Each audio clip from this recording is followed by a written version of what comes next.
Y bienvenidas a nuestro estudio de 365 días con Jesús, semana 51. Durante la lectura de esta semana tenemos muchas cartas importantes que continúan formando la vida de la iglesia.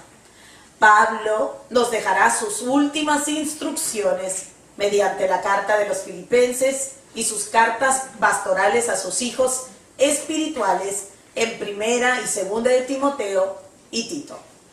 También estudiaremos el contenido de los últimos registros del apóstol Pedro y finalmente dos cartas que le corresponden a los medios hermanos de Jesús, Judas y Santiago. Clave número 1, la carta a los hermanos en Filipos. Pablo se dirige a los hermanos filipenses a quienes conoció en su segundo viaje misionero registrado en Hechos capítulo 16, del 11 al 40.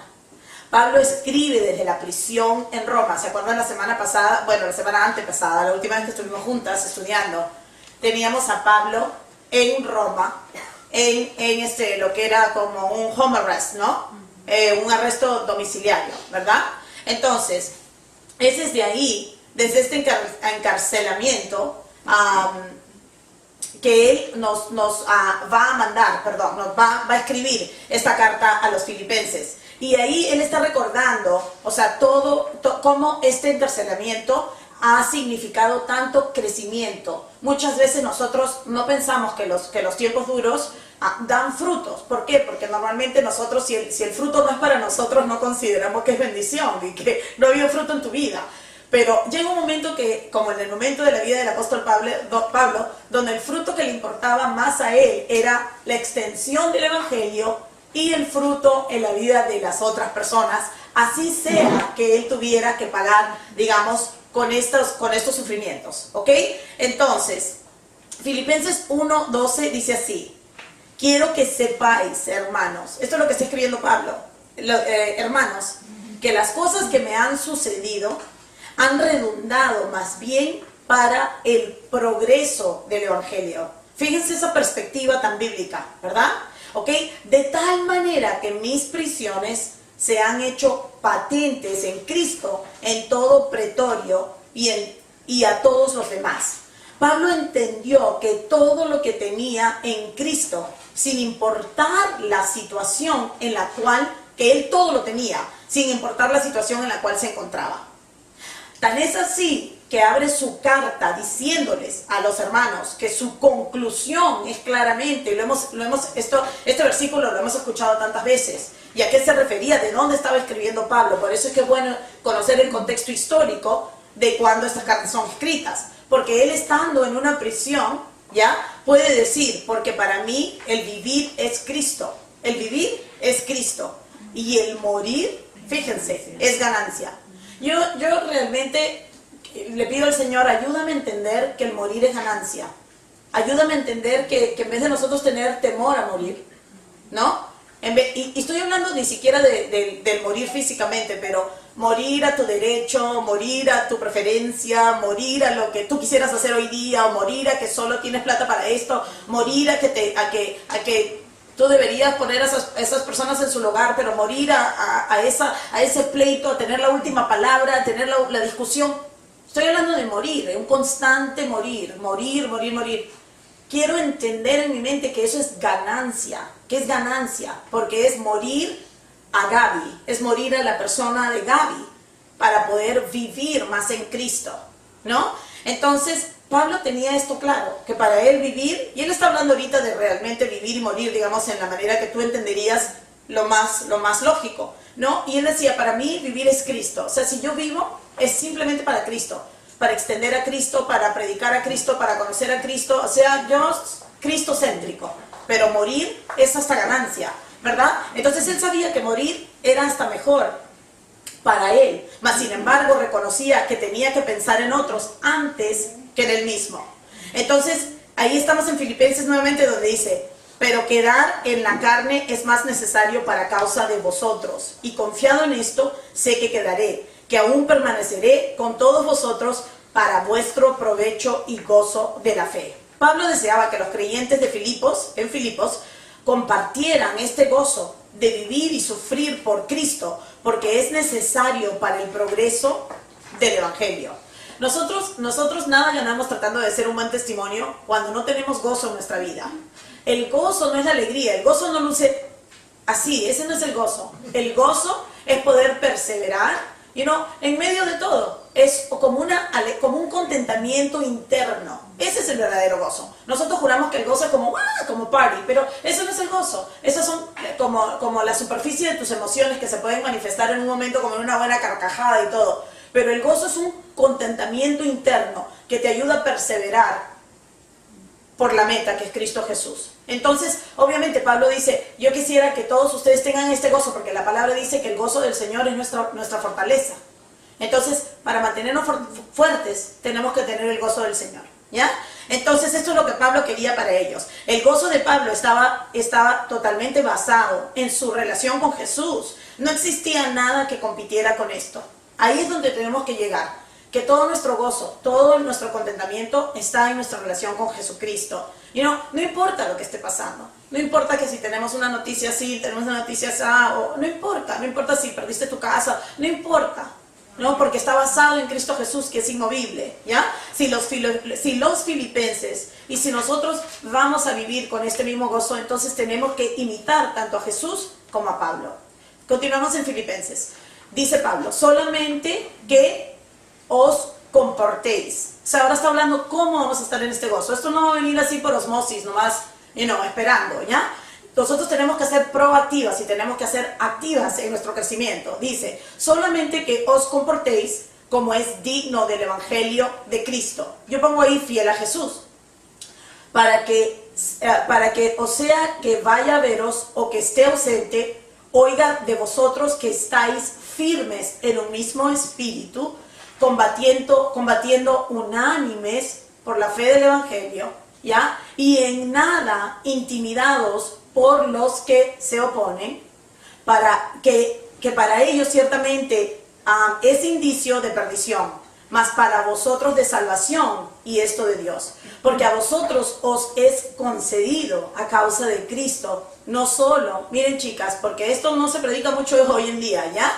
Nos es concedido a causa de Cristo, no solo que creáis en Él, sino también que padezcáis por Él, ¿ya? Teniendo el mismo conflicto que habéis visto en mí y ahora oís que hay en mí. Entonces, Cristo, el ejemplo de Pablo y nuestro ejemplo a seguir. Miren qué lindo Filipenses 2, yo lo he escuchado muchísimas veces, y aquí está el ejemplo que vemos en Cristo Jesús. Miren lo que dice Pablo. Haya pues en vosotros este sentir, este tipo de comportamiento, ¿no? Que hubo también en Cristo Jesús, el cual, siendo en forma de Dios, no estimó al ser igual a Dios como cosa a que aferrarse, sino que se despojó a sí mismo, tomando forma de siervo, hecho semejante a los hombres, y estando en la condición de hombre, se humilló a sí mismo, haciéndose obediente hasta la muerte y muerte de cruz. Pablo entendió claramente que el contentamiento de Jesús estaba basado en su relación y obediencia al Padre. Y de igual manera Pablo seguía ese ejemplo.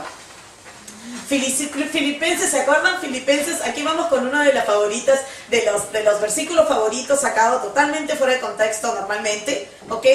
Aquí fíjense en esta carta que Pablo está escribiendo de la prisión al último de su vida, probablemente constantemente a diario pensando, uy, ahí vienen los guardias a quitarme la vida, ¿ya? Y desde aquí él está escribiendo esta carta, que es toda una carta acerca del gozo que hay en Cristo Jesús, ¿ya? Y fíjense que aquí es donde vemos en Filipenses 4:13, donde dice, todo lo puedo en Cristo Jesús que me fortalece, ¿ya? Yo quiero mostrarles a qué se refería Pablo cuando hizo este comentario. Bueno, yo lo que voy a hacer es retroceder. ¿Se acuerdan que para agarrar contexto tenemos que retroceder un poquito? Porque la entrada es lo importante. ¿De dónde viene todo lo puedo en Cristo? Porque todo lo puedo en Cristo que me fortalece es una conclusión de Pablo para cerrar el pensamiento de lo que está diciendo. ¿ya? Entonces tendrías que retrocederte un poquito y eso es lo que voy a hacer.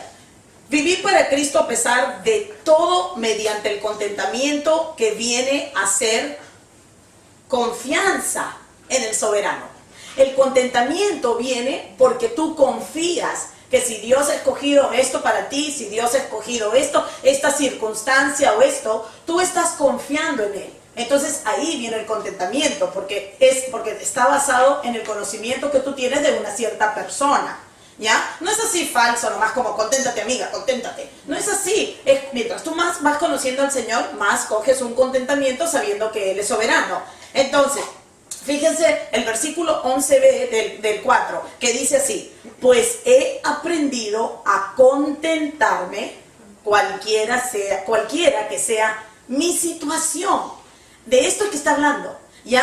Sé vivir humildemente y sé tener abundancia. En todo y por todo estoy enseñado. Así para estar saciado como para tener hambre, así para tener abundancia como para padecer necesidad. Y de ahí sella ese pensamiento con todo lo puedo en Cristo que me fortalece. ¿Se dan cuenta? O sea, que Él está diciendo, no me importa si no tengo nada, si tengo mucho, o sea, que a la basura con el evangelio de la prosperidad.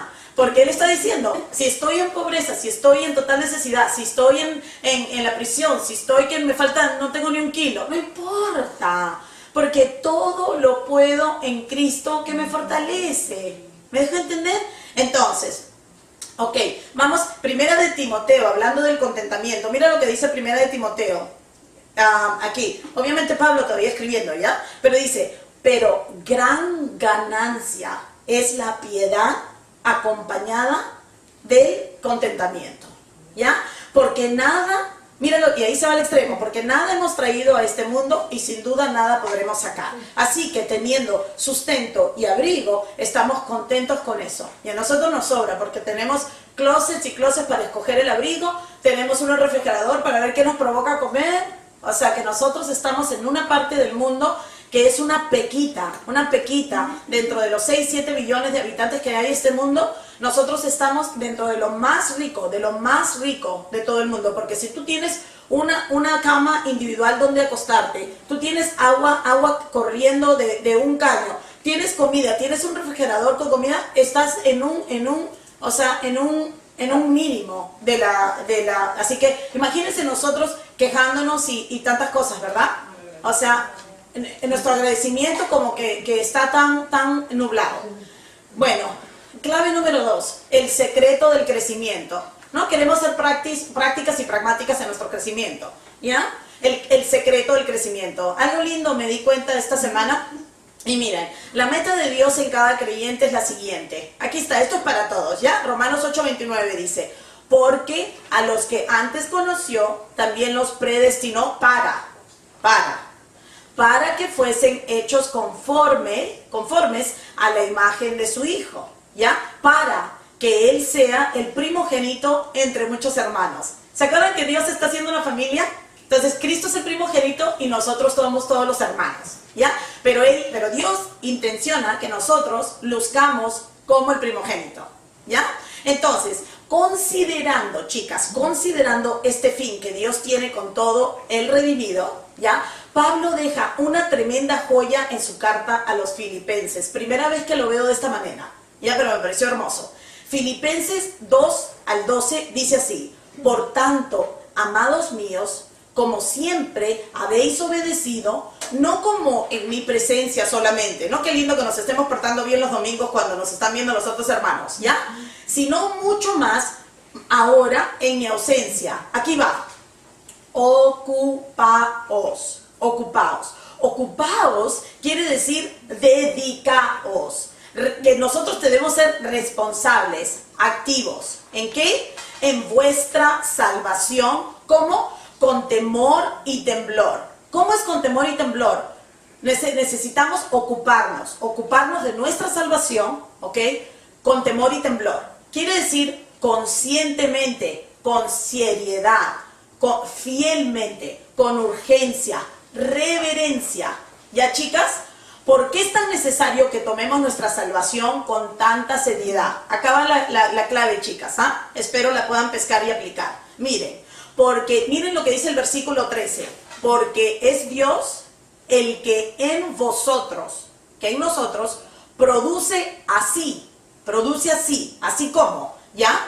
Así el querer, que es el deseo, como el hacer, que es la obediencia, por su buena voluntad. ¿Qué es lo que quiere decir? Que cuando una persona toma su salvación con temor y temblor, con seriedad, con urgencia, como una prioridad, y tú te educas y buscas educarte y lo tomas con seriedad, miren cómo Dios responde. Se lo vuelvo a decir, porque Dios es el que en vosotros produce así. O sea, esta es la manera que Él produce. ¿Qué produce?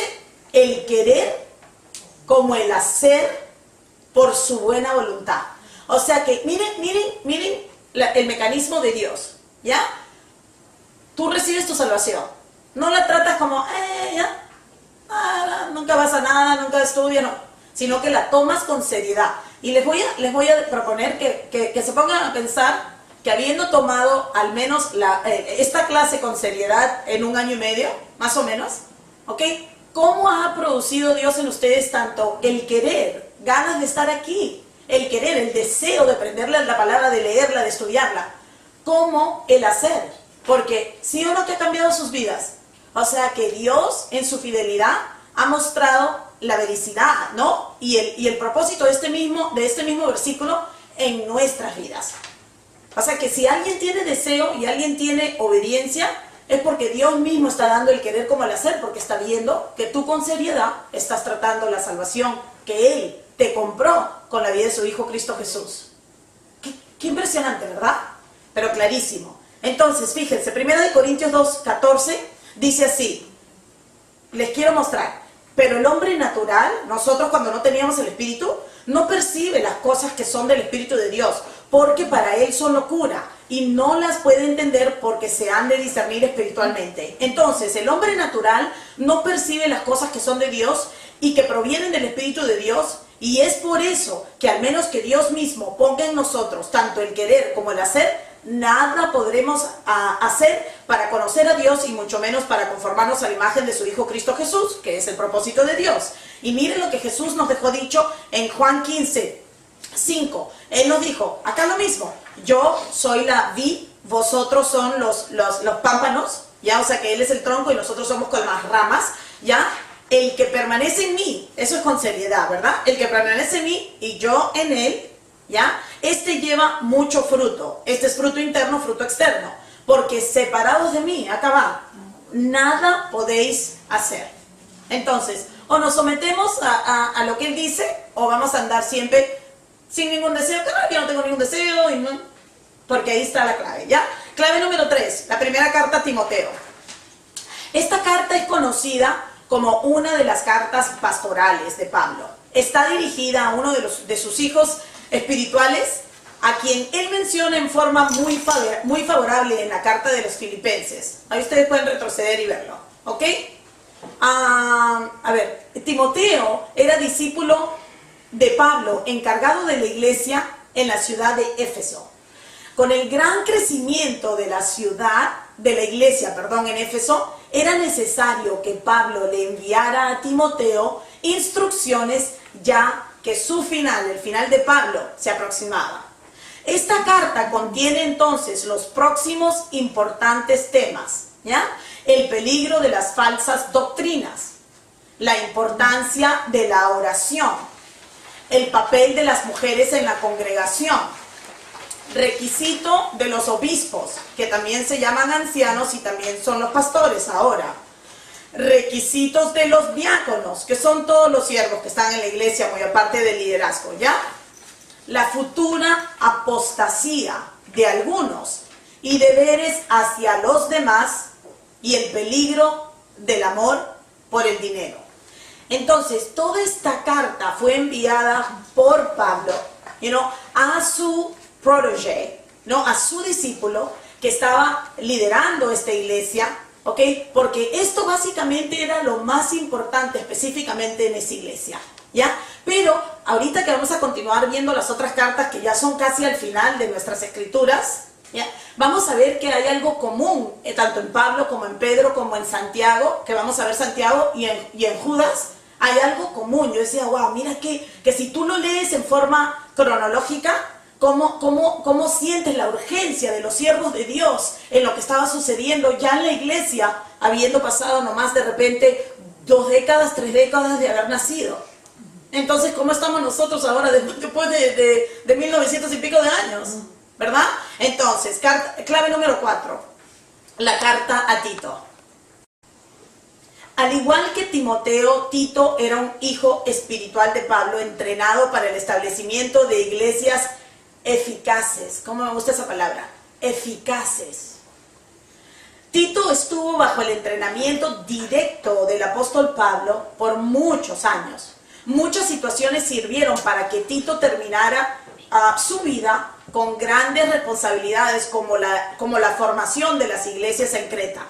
Previamente Pablo lo había enviado a la ciudad de Corinto para investigar los problemas que estaban atormentando a los creyentes en esa ciudad. Inclusive él fue también el escogido para llevar la segunda carta de Pablo a los corintios. O sea que obviamente era un hombre en quien Pablo confiaba, un hombre que era digno de confianza, probablemente madurez para estar encargado de estas grandes cosas. Esta fue una manera que Dios lo fue formando para lo que Tito tuviera que hacer más adelante. Ahora, el propósito de la carta de Tito es, Pablo nos lo dice en Tito 1:5 y dice, por esta causa te dejé en Creta, para que corrigieses lo deficiente y establecieses ancianos, que son pastores o líderes, en cada ciudad, así como yo te mandé. Entonces, en Tito muy corto, Tito 1:9, otra vez, ¿se dan cuenta? Lo mismo que le había escrito Pablo a Timoteo, los requisitos de los ancianos y los obispos, que quería decir la organización del gobierno. Esta es la manera en que la iglesia funcionaba con líderes, o sea, con lo que ahora se llaman ancianos, que en inglés serían elders. Entonces, y todos los elders tendrían que tener, la palabra decía que todos deberían tener el don de ser profesores. En realidad, no se conocía lo que ahora se conoce como si fuera un pastor titular y nadie sabe enseñar y todo el mundo depende de esa persona y se hace, ¿sabes qué? Es una debilidad, porque nadie aguanta tanto como el profesor, o sea, nadie aguanta eso, la carne no aguanta tanto como ser el principal, el que nadie, ¿verdad? Entonces Dios en su sabiduría, estos hombres, todos tenían que estar preparados y todos poder dar la palabra al mismo nivel de compromiso y todo, ¿verdad? Y después habían diáconos que se encargaban de las viudas, de todo lo que sería organización de la iglesia. Esa es la manera que funcionaba.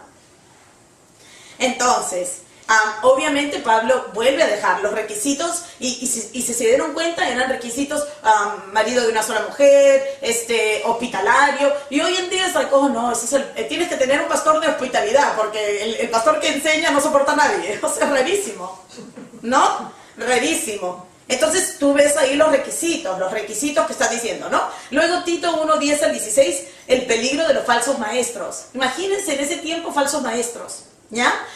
Tito 2, que Tito debe enseñar la sana doctrina en comportamiento santo. Clave número 5, la clave del nuevo comportamiento, ¿ya? Tito 3:1 dice, recuérdales a todos, que deben mostrarse obedientes y sumisos ante los gobernantes y las autoridades.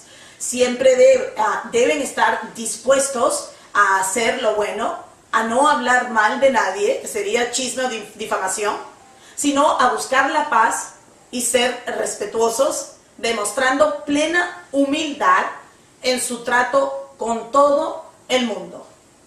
Todas las cartas de Pablo incluyen necesidad de mostrar fruto de arrepentimiento si nos incluimos como hijos de Dios. El fruto de arrepentimiento al cual Pablo se refiere es nuestro nuevo comportamiento. Ya que el comportamiento está totalmente ligado a nuestro entendimiento, es necesario que nos ocupemos muy seriamente del lavamiento de nuestra mente. Romanos 12:2a no os conforméis a este siglo, no se adapten a la manera de pensar de este siglo, sino transformaos por medio de la renovación de vuestro entendimiento. Efesios 5, 26, hablando de Cristo, dice, para santificarla, hablando de la novia, de toda la iglesia, ya habiéndola purificado en el lavamiento del agua por la palabra. Juan 17, 17, Jesucristo en oración con su Padre, santifícalos en tu verdad. Santifícalos quiere decir que ya una persona que ha sido declarada santa, porque en Cristo Jesús tenemos nuestra santificación. Por ende, posicionalmente somos declarados justos, declarados santos. Pero ahora, para que Dios saque un santo de mí, ¿verdad? Tengo que morir a mi persona, ser renovado por mi mente, para que el comportamiento de una persona santa, posicionalmente, comience a tomar cuerpo en mí. Entonces, Romanos 10, 17, miren lo que dice. Así que la fe es por el oír, ¿ya? Y el oír por la palabra de Dios. La fe, la verdadera fe, ¿ya? No viene por oír cualquier otra cosa, no viene por oír ni siquiera la explicación de nadie. No. La fe viene por oír y por oír la palabra de Dios. ¿Ya, chicas? Entonces, es por esto que es necesario que el haber recibido nuestra salvación, recibido nuestra salvación, nos ocupemos seriamente de lo que esto significa. Para poder comportarnos como hijos de Dios, tenemos que entender nuestra nueva identidad. Pero es necesario que al entender nuestra nueva identidad como hijos justificados por gracia, coherederos con Cristo, que nunca olvidemos quiénes fuimos antes de que Dios extendiera su misericordia sobre nosotros. ¿Por qué lo digo? Porque mira, si nos regresamos a Tito capítulo 3, miren, ahí Pablo les dice, habiéndoles dicho que ahora no se comporten de esa manera, ¿ok? Y les dice, porque nosotros también éramos en otro tiempo insensatos. O sea, no cuando tú vengas a conocer al Señor y estés caminando con el Señor, no te olvides de dónde te sacó el Señor, no te olvides la boca sucia que tú tenías antes de venir a Cristo, no te olvides la manera que pensabas, no te olvides cómo tú hablabas y cómo te comportabas y qué era lo que hacías, porque eso es lo que la gente se aterra, que esto es como que se te borró toda la mente de quién eras. No, entonces eso causa como una separación entre ti y el mundo. Ahora, no te vas a seguir comportando como el mundo para no ofender a nadie, pero tú procura tu cambio, ¿ya? Pero no te olvides de dónde viniste, no te aterres como esa paja y cómo hablan así. No te olvides que de ahí te sacó el Señor a ti, ¿ya? No te olvides. Entonces, dice, también éramos en otro tiempo insensatos, rebeldes, extraviados, esclavos de concupiscencias y deleites diversos, viviendo en malicia, en envidia, aborrecibles y aborreciéndonos unos a otros. Pero cuando se manifestó la bondad de nuestro Señor, de Dios nuestro Salvador, porque fue la bondad y su amor para con los hombres, nos salvó, no por obras de justicia que nosotros hubiéramos hecho, sino por su misericordia, por el lavamiento de la regeneración y por la renovación en el Espíritu Santo, el cual derramó en nosotros abundantemente por Jesucristo nuestro Salvador, para que justificados por la gracia, ahí está, ¿por qué hizo todo esto? Para que justificados por la gracia viniésemos a ser herederos conforme a la esperanza de la vida eterna. Clave número 6. Segunda carta a Timoteo. Ya estamos más o menos en el 67-68 después de Cristo. Esta es la última carta registrada por el apóstol Pablo antes de ser ejecutado por su fe en Roma. Pablo no fue el único que se veía en graves problemas durante esta época. Se conoce por el registro del historiador romano Tácito que el emperador Nerón inició una gran persecución contra los cristianos cuando los culpó de incendiar gran parte de la ciudad de Roma, en aproximadamente el 64 después de Cristo. Esto llevó tanto al martirio de Pablo como al de Pedro. El tipo de persecución que experimentaron estos cristianos primitivos fue impresionantemente difícil. Muchos fueron crucificados, otros envueltos en pieles de animales ante un público en el Coliseo, quien se gozaba de verlos devorados por leones. Otros sirvieron de antorchas humanas cubiertas en brea y prendidos para iluminar los jardines del palacio del terrible emperador. Pablo escribe esta carta en medio de toda esta persecución, en medio de saber que sus hermanos, a quien él mismo les ha predicado el evangelio, ahora imagínate el resultado que están teniendo, la persecución que están teniendo, y en el medio de todo esto, Pablo escribe esta carta lleno de seguridad, a pesar de todo. ¿Para qué? Para que nosotros que vivimos con la posición de que alguien me miró con cara mal,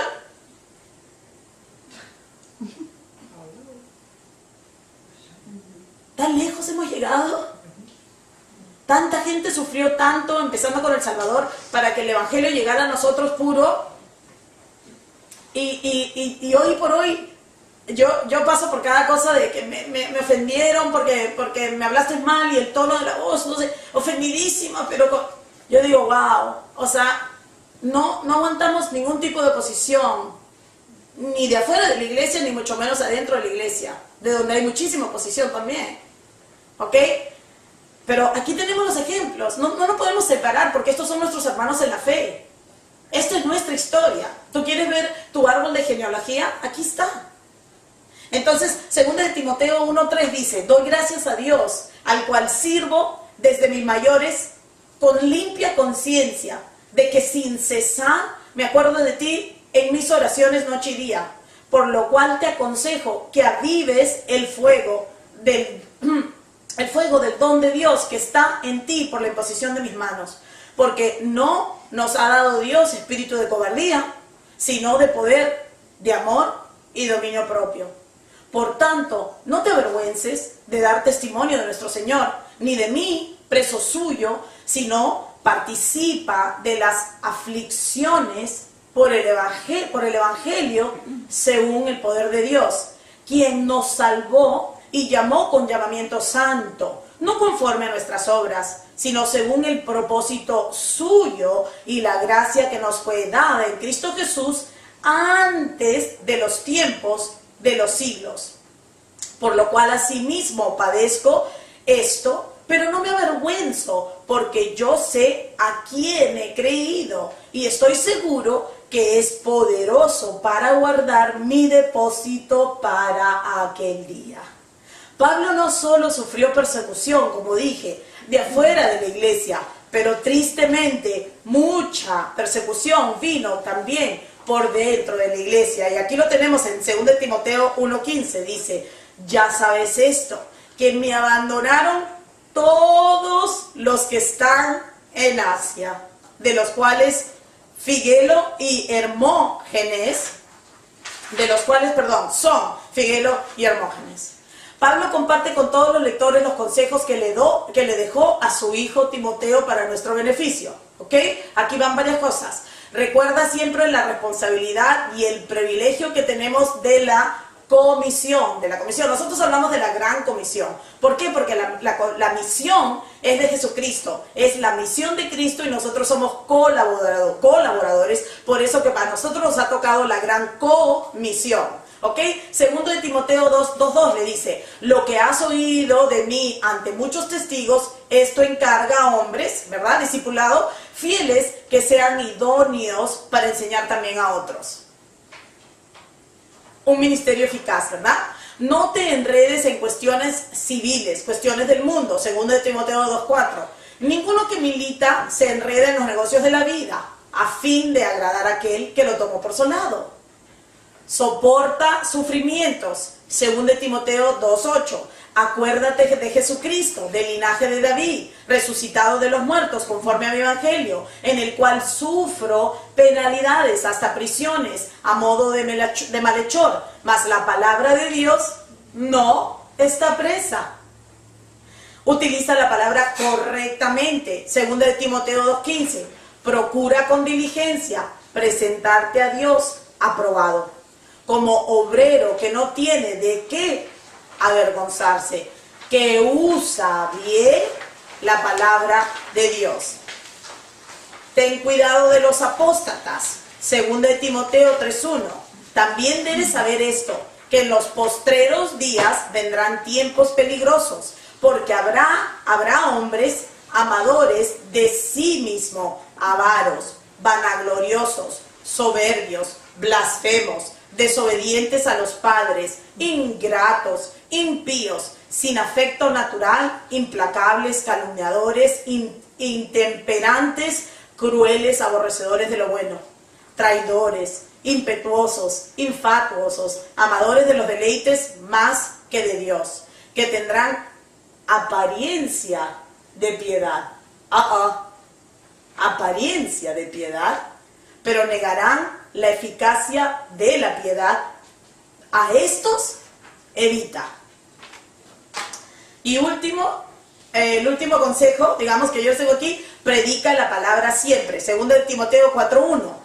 Te encarezco delante de Dios y del Señor Jesucristo, que juzgará a los vivos y a los muertos en su manifestación y en su reino, que prediques la palabra, que instes a tiempo y fuera de tiempo, redarguye, reprende, exhorta con toda paciencia y doctrina, porque vendrá tiempo cuando no sufrirán la sana doctrina, sino que teniendo comezón de oír, se amontonarán maestros conforme a sus propias concupiscencias, y apartarán de la verdad el oído y se volverán a las fábulas. Clave número 7. Carta de Santiago. ¿Qué sabemos de este autor? ¿Qué sabemos de este autor, Santiago? Bueno, Santiago el justo, también llamado Jacobo, fue uno de los medios hermanos de Jesucristo. Mateo 13:55 dice: ¿no es este el hijo del carpintero? Hablando de Jesús. ¿No se llama su madre María y sus hermanos Jacobo, José, Simón y Judas? También lo pueden ver en Marcos 6:3. Santiago no fue un creyente hasta después de la resurrección de Jesucristo. Él se convirtió en líder de la iglesia de Jerusalén y es el que se menciona primero como uno de los pilares de la iglesia. Él fue martirizado en el 61. ¿Ok? La carta de Santiago fue dirigida a creyentes judíos dispersados en necesidad de instrucción para vivir su nueva fe. Esta carta se conoce como el proverbio del Nuevo Testamento. Estos judíos sabían, miren qué interesante esto, ¿ya? Estos judíos sabían que la salvación había sido dada por gracia mediante la fe y que no había necesidad de obediencia a la ley como medio de salvación. Les repito, como medio de salvación. Lo que necesitaban entender era que la ley todavía mantenía su valor. La ley aún era la medida de Dios de una vida correcta delante de Él. Por ende, era necesario que una vida nueva utilizara la ley como un espejo en el cual se pudiera ver el constante cambio hacia la santidad. Esto no era una contradicción a lo que Pablo había claramente enseñado acerca de la salvación por gracia. Esto era simplemente un complemento para evitar la confusión. La gracia de Dios no era licencia para pecar. Clave número 8. Una vida redimida tenía que dar fruto externo como evidencia. Santiago 1:22. Pero sed hacedores de la palabra y no tan solamente oidores, engañándoos a vosotros mismos.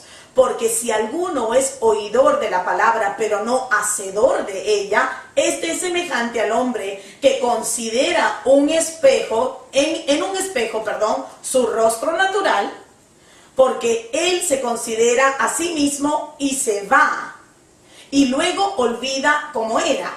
Mas el que mira, fíjense, atentamente a la perfecta ley, la ley de la libertad, y persevera en ella, no siendo oidor olvidadizo, sino hacedor de la obra, este será bienaventurado en lo que hace.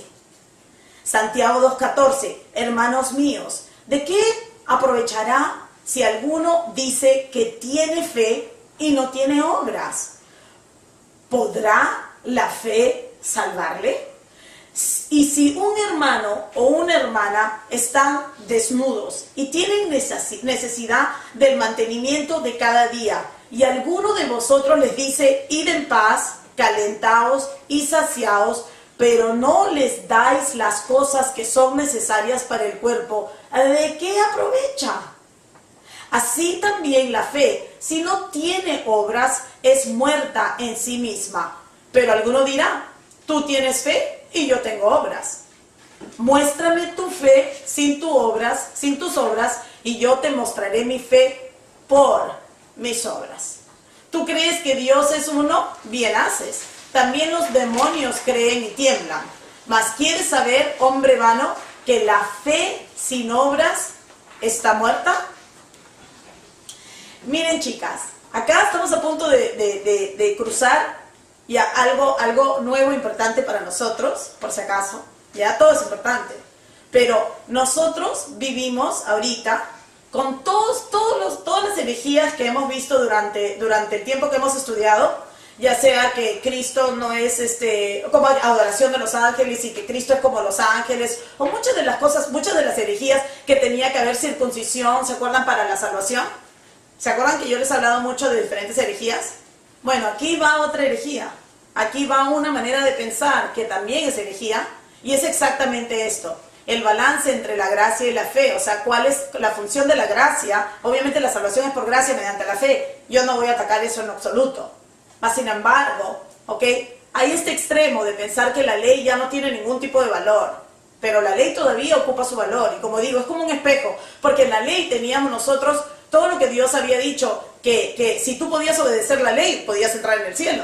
Obviamente no podíamos obedecer la ley, pero ahora que hemos entrado en el cielo, porque nosotros habitamos en el cielo, en lugares celestiales, pues la ley es como para que nosotros nos demos cuenta, bueno, ¿qué tal vamos? ¿Qué tal vamos? No porque obedeciendo la vas a llegar al cielo, pero porque estás en el cielo con Cristo Jesús. La ley debe ser para ti: honras a tus padres, a tus madres. O sea, no robas, no. Es como un estándar por el cual tú te puedes medir a ver qué tal vas, si vas mejor. Empezando con el primero: amas a Dios sobre todas las cosas. La idolatría ha muerto en tu vida. O sea, imagínate. Entonces, por si acaso, este punto de vista extremo de que porque hemos sido salvos por la gracia mediante la fe, la ley ya no tiene ningún valor en nuestras vidas, y que más bien si la obedeces, no has entendido la salvación, porque eso lo escuchas mucho, de repente como el oído no se afina tanto, ¿no? Pero cuando más se afina, más se escucha como que, perdón, ¿qué pasó por aquí? Entonces, esto se llama antinomianismo. Antinomianismo, por si acaso, ¿ya? ¿Y qué hace? Sostiene que a través de la fe en Cristo uno está completamente libre de toda la ley del Antiguo Testamento, de toda la ley secular. O sea, no tienes que obedecer, porque toda la gente, yo no estoy bajo la ley. O sea, hacen cualquier locura, yo no estoy bajo la ley. Oye, hermana, cuidado, yo no estoy bajo la ley. No, tú no estás bajo la ley como medio de salvación, pero la ley no ha dejado de existir. La ley todavía está ahí para nosotros, como si nos estuviera cuidando de no ser los salvajes que seríamos sin tener estas medidas, ¿verdad? Entonces, ellos piensan que estamos libres de toda la ley secular, de toda la ley de moralidad de una sociedad. La verdad es que la verdadera fe tiene que dar por fruto, y los frutos concuerdan. O sea, la verdadera fe da frutos, y los frutos tú los ves contra la ley y los vas viendo que concuerdan con la ley. ¿Me dejo entender? Clave número 9. Carta de Judas. ¿Quién era Judas? Judas, hermano de Jacobo, pero también medio hermano de Jesús. Se considera que este libro fue escrito entre el 60 y el 80 después de Cristo. Este libro es un libro importante para nosotros, porque está escrito para el final de los tiempos, para el final de la era de la iglesia. La edad de la iglesia comenzó con el día de Pentecostés. Judas es el único libro dedicado totalmente a la gran apostasía. La apostasía, lo vamos a hablar un poquito más adelante, pero tuve una corrección del Señor acerca de la apostasía que me parece que va a ser tan valiosa para nosotros. Pero la apostasía es como abandonar la fe bíblica. Abandonar la fe bíblica. No abandonar la fe necesariamente nomás. Es abandonar la fe bíblica. Corrección del Señor. Ahora se los explico un poquito más. Judas escribe que las malas obras son la evidencia de la apostasía. Normalmente, vamos de una vez con lo que les quería decir. Normalmente, nosotros pensaríamos que la apostasía tiene que ver con desertar la fe por completo, ¿no? Es como que yo creo en Cristo y después me encuentras 2 años más tarde y yo ahora soy budista. Entonces uno diría, wow, total apostasía, ¿no? Digamos, un apóstata, una persona de apostasía, ¿ya? Pero fíjense que no es así. El solo comenzar a separarte de la fe bíblica, de lo que es la fe de acuerdo a la Biblia, ¿ya? O sea, ya estás en camino a la apostasía, ya estás en camino a la apostasía. Cualquier separación, cualquier abandono de lo que realmente dice la Biblia, de lo que bíblicamente, históricamente dice la Biblia, ya tú te has metido un izquierdazo hacia la apostasía, por si acaso, ¿ya? Y miren, aquí en el libro de Judas vamos a ver, porque él utiliza tantos ejemplos para comunicar esta idea que tendríamos que hacernos los tontos y los ciegos para no darnos cuenta de lo que está diciendo, ¿ya? Vuelvo a decir, Judas escribe que las malas obras son la evidencia de la apostasía. Él nos exhorta a contender por la fe porque hay cizaña entre el trigo. Los falsos profetas están en la iglesia y los santos están en peligro. Judas es un libro pequeño pero muy importante y digno de estudiarse, escrito para los cristianos de hoy en día. Judas 1:3. Amados, por la gran solicitud que tenía de escribiros acerca de nuestra común salvación, me ha sido necesario escribiros exhortándoos que contendáis ardientemente por la fe que ha sido una vez dada a los santos. Está hablando de lo que nosotros llamamos las enseñanzas apostólicas, las doctrinas apostólicas. O sea, se dieron en este tiempo y no se cambiaron ni se ajustaron más adelante. Miren lo que dice otra vez. Contendáis ardientemente por la fe que ha sido una vez dada a los santos.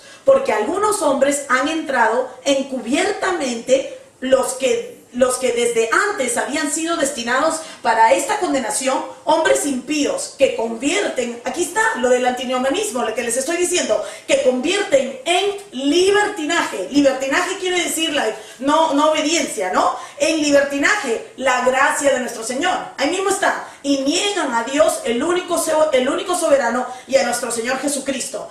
Es necesario que siempre prestemos atención a la continuidad de ideas de los apóstoles, quienes fueron escogidos no solo para recibir la fe una vez dada por el Espíritu Santo, pero también registrada para el beneficio, protección y testimonio de la iglesia durante toda su existencia. Judas hará todo lo posible para utilizar la historia redentora del Señor y mostrarnos que la apostasía fue siempre condenada por Dios. Clave número 10, ejemplos de apostasía. Judas 1:5, mas quiero recordaros, ya que una vez lo habéis sabido, que el Señor, habiendo salvado al pueblo, sacándolo de Egipto, después destruyó a los que no creyeron. ¿Ok?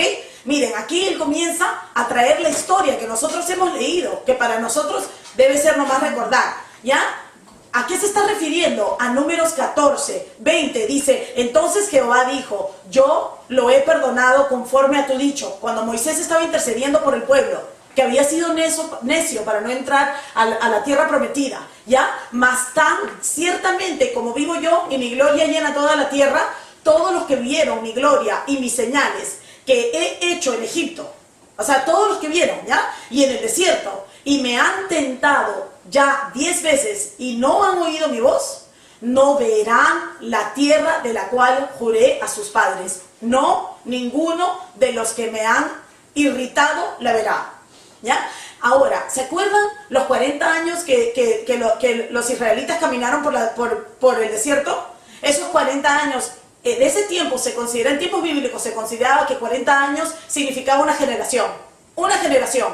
Lo que Dios estaba haciendo es que toda esta generación que había sido incrédula, ya caminara 40 años hasta que murieran todos los incrédulos y solo entraran los hijos. Y aquí tenemos a Judas enseñándonos un ejemplo de lo que es la apostasía, que habiendo visto la bondad de Dios, habiendo recibido todo este amor, uno comienza, como que estás desanimado con el Señor, poco a poco. ¿Ok? Miren, otra vez, otro ejemplo. Y a los ángeles que no guardaron su dignidad, sino que abandonaron su propia morada, los ha guardado bajo oscuridad en prisiones eternas para el juicio del gran día. Aquí está, Pedro 3:4. Porque si Dios no perdonó a los ángeles que pecaron, sino que arrojándolos al infierno los entregó a prisiones de oscuridad para ser reservados al juicio. Judas, otra vez, como Sodoma y Gomorra y las ciudades vecinas, las cuales de la misma manera que aquellos, habiendo fornicado e ido en pos de los vicios contra naturaleza, hablando de la homosexualidad, fueron puestas, por ejemplo, sufriendo el castigo del fuego eterno. ¿Dónde está eso? Génesis 19:24. Entonces Jehová hizo llover sobre Sodoma y sobre Gomorra azufre y fuego de parte de Jehová desde los cielos. Seguimos en Judas. No obstante, de la misma manera, también estos soñadores mancillan la carne, deshonran la carne, rechazan la autoridad y blasfeman de las potestades superiores. Pero cuando el arcángel Miguel contendía con el diablo, disputando con él por el cuerpo de Moisés, no se atrevió a proferir juicio de maldición contra él, sino dijo, el Señor te reprenda.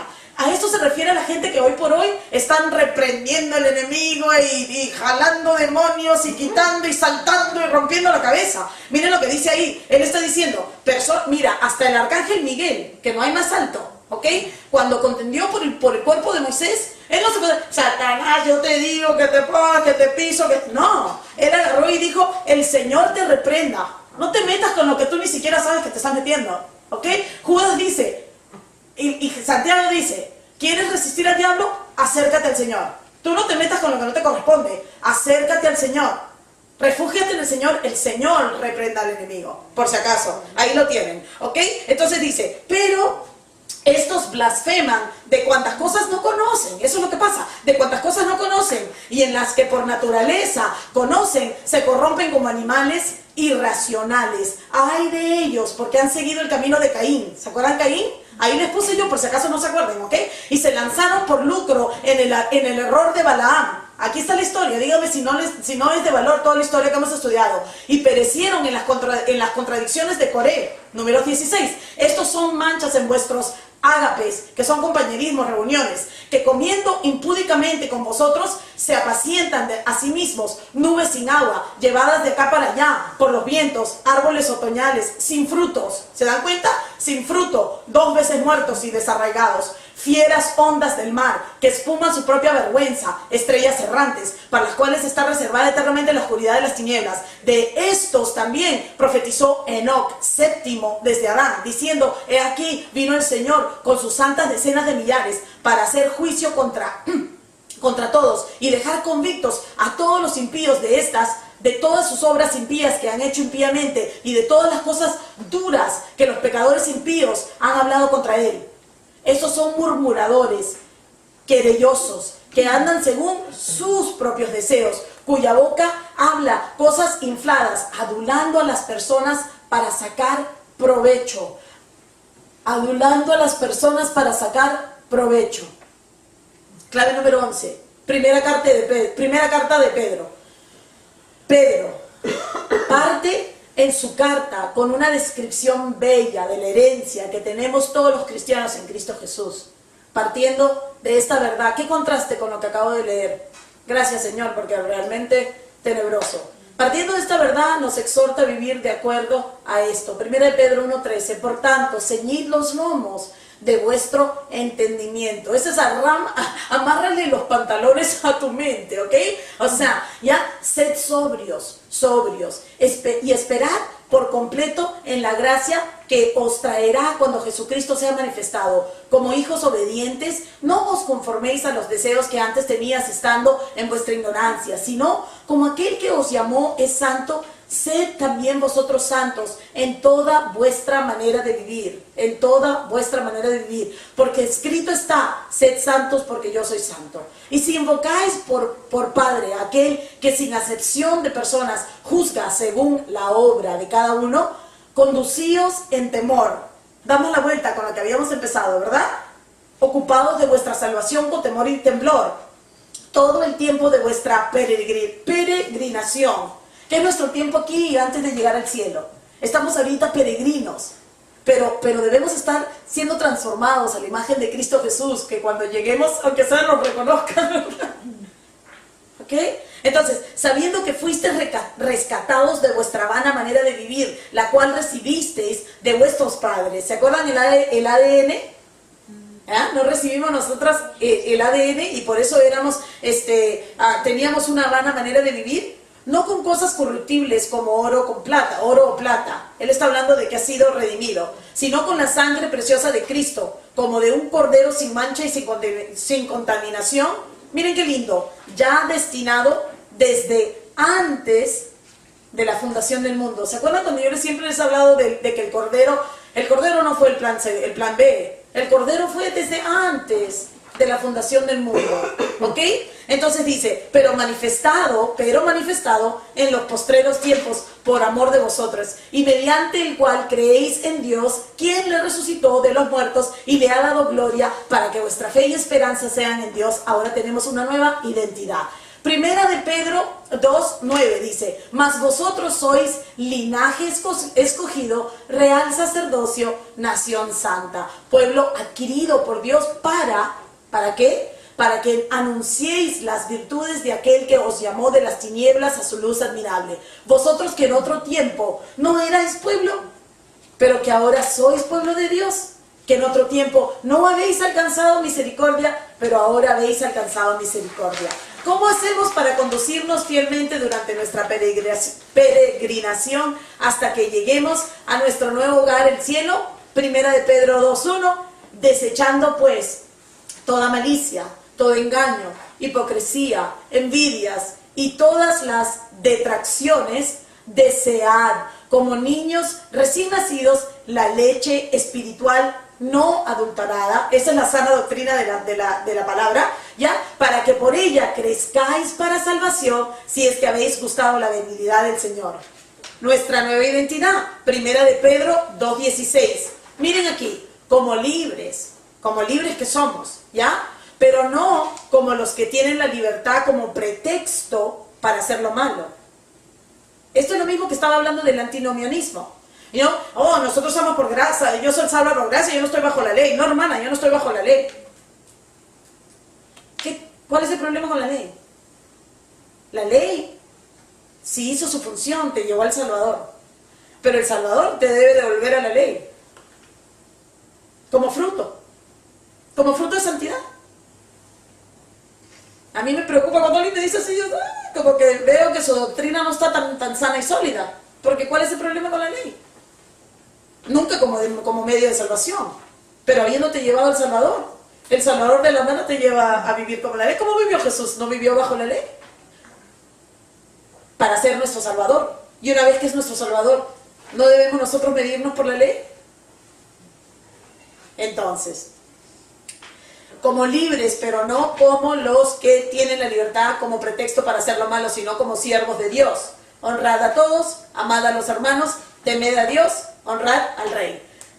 De ahí yo puse listos para enfrentarlo todo. Primera de Pedro 4:12. Queridos hermanos, no se extrañen del fuego de la prueba que están soportando, como si fuera algo insólito. Al contrario, alégrense de tener parte en los sufrimientos de Cristo, para que también sea inmensa su alegría cuando se revele la gloria de Cristo. Dichosos ustedes si los insultan por causa del nombre de Cristo, porque el glorioso Espíritu de Dios reposa sobre ustedes.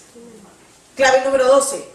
La segunda carta de Pedro. Segunda de Pedro 3:1. Amados, esta es la segunda carta que os escribo, y en ambas despierto con exhortación vuestro limpio entendimiento, para que tengáis memorias de las palabras que antes han sido dichas por los santos profetas, y del mandamiento del Señor y Salvador dado por vuestros apóstoles. sabiendo primero esto, que en los postreros días vendrán burladores, andando según sus propias concupiscencias y diciendo, ¿dónde está la promesa de su advenimiento? Porque desde el día en que los padres durmieron, todas las cosas permanecen así como desde el principio de la creación. Chicas, muchos se burlaban en ese tiempo y aún se burlan, mucha gente se burla de los que piadosamente esperamos el regreso de nuestro Señor. Mas Pedro nos dice que debemos confiar en lo que Dios dejó escrito. Segunda de Pedro, ya para terminar, 1:19 dice así, tenemos también la palabra profética más segura, a la cual hacéis bien en estar atentos, como a una antorcha que alumbra en lugar oscuro, hasta que el día esclarezca y el lucero de la mañana salga en vuestros corazones. Entendiendo primero esto, que ninguna profecía de la Escritura es de interpretación privada, porque nunca la profecía fue traída por voluntad humana, sino que los santos hombres de Dios hablaron, siendo inspirados por el Espíritu Santo. En el capítulo 3, Pedro confirma mucho de lo que vimos en la carta de Judas. Se esperan falsos profetas, falsos maestros. La historia los ha mostrado. Miren qué interesante. Yo cierro esto y digo, wow, el Señor me sorprende. Yo voy escribiendo como que, wow. Ya, miren, la historia los ha mostrado a estos falsos, a los falsos maestros, ya, claramente en el juicio que vemos en sus oidores y seguidores. Los mismos seguidores de estos falsos profetas los echan adelante por sus obras.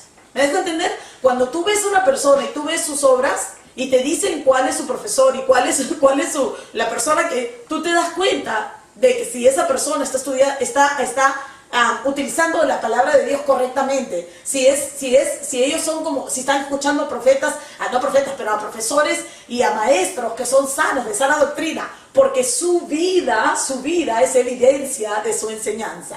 ¿Me dejo entender? Entonces, segunda de Pedro 2:9, sabe el Señor librar de tentación a los piadosos y reservar a los injustos para ser castigados en el día del juicio, y mayormente aquellos que siguiendo la carne andan en concupiscencia e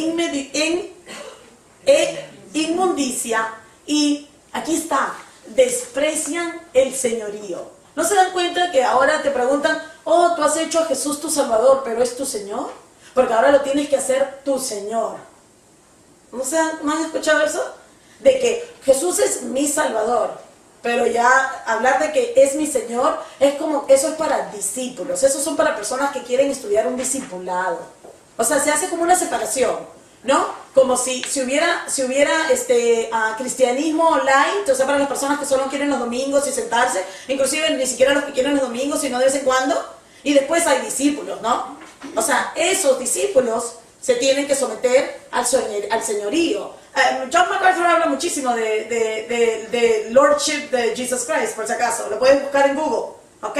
Como si hubiera una separación, como si hubiera, tú sabes, cristianismo online y después cristianismo bien comprometido, son dos pasos. Tú puedes recibirlo como Salvador, pero no te le tienes que someter como Señor. Y eso vendría a ser como más adelante, cuando ya como que quisieras tomar el próximo paso. Y ahí miren lo que dice. Dice, y mayormente aquellos que siguiendo la carne andan en concupiscencia e inmundicia y desprecian el señorío.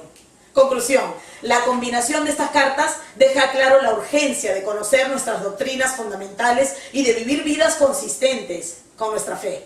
Tenemos ejemplos de sobra que nos indican que Dios no cambia y que una vida de fe se confirma en una vida santa y dedicada al Salvador.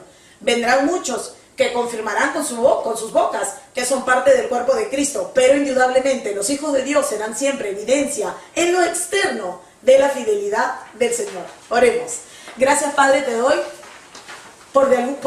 de la manera que en alguna manera juntas toda esta información tan extensa y nos das continuidad de lo que los apóstoles nos están enseñando. Obviamente la organización de la iglesia, el peligro de las falsas doctrinas, los falsos maestros, la apostasía, todo esto, Señor, es de gran importancia para la iglesia que ya estaba formada. Señor, ayúdanos a tomarlo con seriedad, a tomar cada una de nosotras nuestra salvación con temor y temblor, a ocuparnos de nuestra salvación. Es nuestra responsabilidad.